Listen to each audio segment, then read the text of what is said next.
Hello, I'm Nurse Leek, and I'm making another video.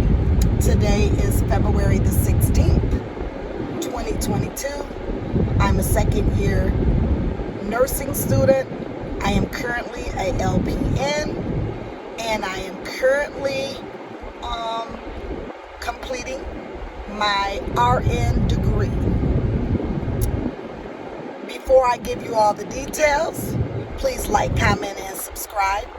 I am here new with my channel, but I look at it that all of the nurses that came before me, nursing students, that made those videos is what got me through my first 18 months. And I thought, now that I'm a nurse, I've been a nurse, finished my first portion in 2017, and became a licensed practical nurse in 2018, and have been working, gaining my skills for, this is my fourth year. Yes, this is my fourth year.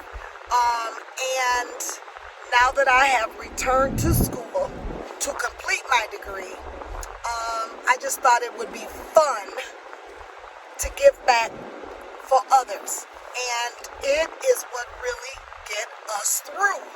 YouTube and nursing, talking about our journeys. And so I wanted to use this time because, you guys, I drive from my program. I drive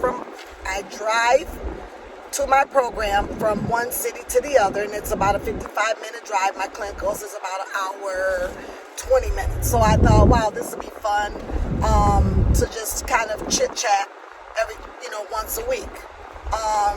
And just upload the video once you get home and showering, and it'll be fun. So you guys, I made another video, but I didn't give you all the bio. That I'm Nurse Leek, that I am a second year student at my current school. It's the only nursing program that I have attempted. This will be my final attempt because they counted a attempt against me because I had asked and requested before my second year even begun to step out due to a family personal incident where my stepmother was diagnosed with terminal cancer, and I lost my sister prior to that, 12 years before that, to colon cancer. So I had to deal with that, and so I requested to get out, thinking that would not be counted against me, and it was. Prior to that, I had to repeat mother and baby, but that was the only course that I had failed. I currently just took my first exam for Med-Surg 2, and I failed it. And I wanted to give you guys the update on that I did fail my first exam. I only got 60%, and I was just devastated and shocked by it because I thought that I at least understood the EKGs enough to get at least anywhere between the 70 to 78, because we have to have a 78%, and that wasn't the case. I did very poorly, and at first I couldn't understand it. Like, wait a minute, what, and the exemplify where we take the exams, the proctor exams from, it didn't even let me review it, and then the teacher was like, you got to make an appointment so you can review your exam, and that really upset me because I drive an hour away, and then she had a conference and she left, and she had to attend that, so it will be next week before I even know where I made the mistake. But I am an individual that can really remember things really good, especially if it's something that's on my mind that I was already questioning. And through divine intervention, I was able to kind of realize where my weaknesses are at. And today, when I went to complete my clinical EPIC training to do my clinicals at the hospital, get my passcode and all that, heard a lot of other students talking about the same weaknesses. And as I thought more and more about the weaknesses, I had the same weakness in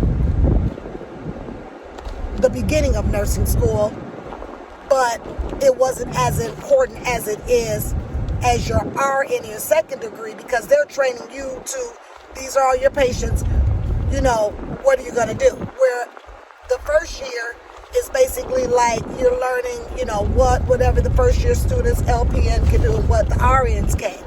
And so it was geared towards that. Well, now you're it. So they ask you not to go in thinking you're, using your nursing skills because, you're going for an RN and you don't want to bring that judgment to the clinical experience. So, okay. But I learned something. I don't want to bring that to the table. But I also learned I don't want to go in there, whatever, and not giving myself whatever that confidence to know that I'm a nurse making a decision. So I'm kind of customizing who's going to go in and take these exams. And I spoke with a lot of nurses, and they were like, yeah, you don't want to have that over cockiness, and yes, us LPNs are able to do a whole lot. And as long as we have RNs around, we're kind of delegated things that should only be done by an RN, but you're trusted to do them if they feel you're competent. So you didn't want to take that in because you feel all kind of stuff because you're in the NCLEX world. So what I've learned from this first exam, and thank God it was my first one, is that I've got to customize Nurse Lee when she goes to these exams. Don't be too cocky, but don't be too under-skilled or underachieved either. And then I've got to really do some learning regarding these questions and the weakness, whatever, where I, believe that was my error because I only did 60%. And I struggled through the first part of the test, and then it's like all of a sudden I got on like question 26 and I just flowed. And when you flow, you know that you're comfortable. So anyway, I just wanted to give you guys an update and to let you know, unfortunately, I didn't pass that test. There was there's other things as factors. I'm trying to accommodate work. That's part of a factor too. And the other factor is I just have had a bad 4 weeks start. I have not studied the way I'm used to studying. I have not warmed up the engine enough, which is my brain. And at my age, I have to warm it up.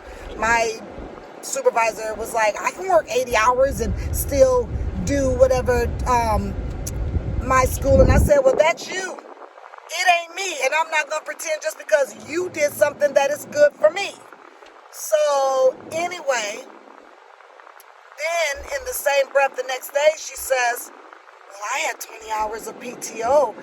Okay, so that's the same 60 hours I'm able to give, and you're trying to make me worried about the other 12 hours that I can't give that I've been giving and ain't been studying. And she almost lost a nurse. And I have a very good job as an LPN with, I'm in the nurses union. I have a pension, and I almost walked off from all of it. That's how crazy hysteria that it had me just thinking about I'm not going to fail. So, thankfully, and I brought it to her attention. I want to give you guys a little FYI before I, close out. Don't ever fail your exam and go straight to your job and give them an ultimatum. That's what I did. And I'll talk more about it to you guys on the next video because I'm driving. But that'd be the next topic next week.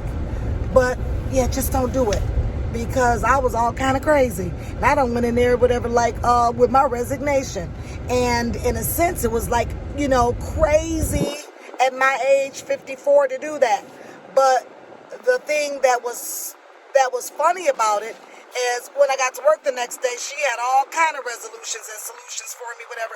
Oh, we've just submitted in your educational leave for 16 hours. We don't want you worried or stressed. I know you don't, because the crazy woman that came in here yesterday was out of her mind. Just saying, you guys.